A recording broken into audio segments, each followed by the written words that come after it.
There hadn't been a suicide note. The victim remains resolutely tight-lipped, stone-cold silent, the best and the worst witness of her end. A note would allow mourners to hold on to something, assert blame, be angry at what's written, tear the fucking thing up if they wanted. Without it, there is nothing. Grief battles alone. Even so, I imagine I see a ghost of a smile at the corners of her swollen mouth, the kind of smile that speaks of secrets she'll take to the grave. The narrow-faced pathologist begins the autopsy. She walks the length of the victim's body, reporting her findings in clipped, clinical tones. Time of death, approximately 2000 hours, 19th of October 2011. Cause, suspected asphyxiation by hanging. Manner of death, pending. Victim, 39 years old, female. Autopsy performed by Dr. Abigail James, also present, Detective Chief Superintendent Frankie Sheehan and Assistant Commissioner Jack Clancy. We're in Whitehall, Dublin City's state-of-the-art super mortuary. The viewing area is fondly nicknamed the waiting room, a sour reminder that there's a good chance of ending up on some pathologist's chopping block one day. I look down on the doc. She's peering into the victim's mouth, a penlight in her hand.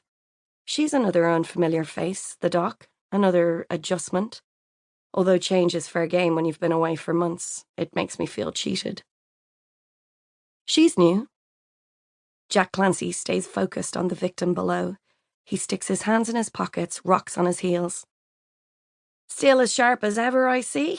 I hope your detective skills aren't as diabolical as your observation skills, Sheehan. See that? I point to a half-drunk cup of coffee, smiling. Unfinished. No lip till that mug's empty. What happened to the last guy? I fecked off to Australia like the rest of the bloody country, he says. Detective Harwood? Back at the office. I thought he'd moved to special. Ballistics. What happened? Couldn't keep away? I flash a smile at him. A cloud of worry grows behind Clancy's eyes. When he speaks, every part of his face joins in. His eyebrows punch up, down, his mouth flattens, puckers, and the skin trembles over his jawline. We had to move some staff around, Frankie. Your team, intimidated as they are, turn out to be as loyal as beaten dogs, but we don't have another detective at your level to work with you. I prefer to work alone, I reply. The remainder of my coffee is a cold sludge of half-dissolved sugar, about as welcoming as the day began and as predictable as it would continue. I bring the subject back to terra firma. What are we doing here for this fluff, then? We're a bit much for an open and shut suicide. The expression on his face tells me he doesn't think I'm much for anything at the moment. I straighten, meet his eyes. The coroner had an uneasy feeling about this one, he answers. He raises an eyebrow at the phrase uneasy feeling.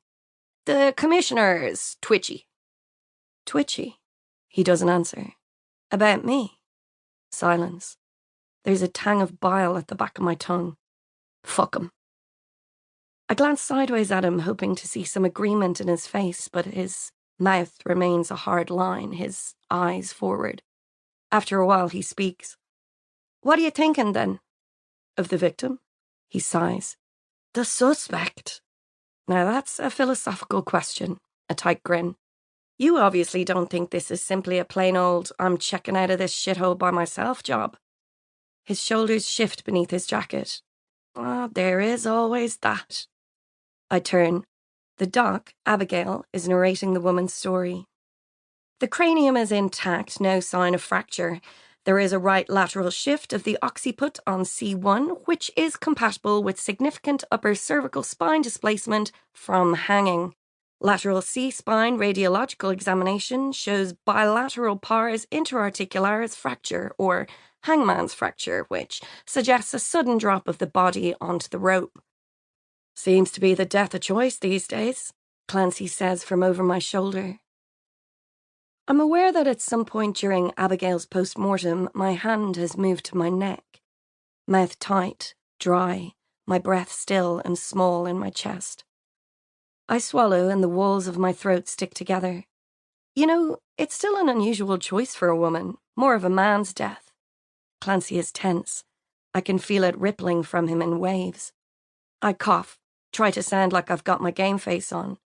Historically, when women kill themselves, they tend to use less immediate methods, such as pills or blades. Hanging, although not uncommon, is not usually their first mode of exit. I throw in a smile for good measure. Clancy steps up to the window, looks down on the victim in the room below. "Maybe this wasn't our first choice," he says. "Maybe." I lean on the intercom. "Dr. James, what's on the left arm there?" Abigail glares up at the window. I let out a brief whistle of air. Whew, someone doesn't like breaking out of her routine. Clancy nods permission at the doctor, and with stiff shoulders, she moves down the body and continues to narrate her findings.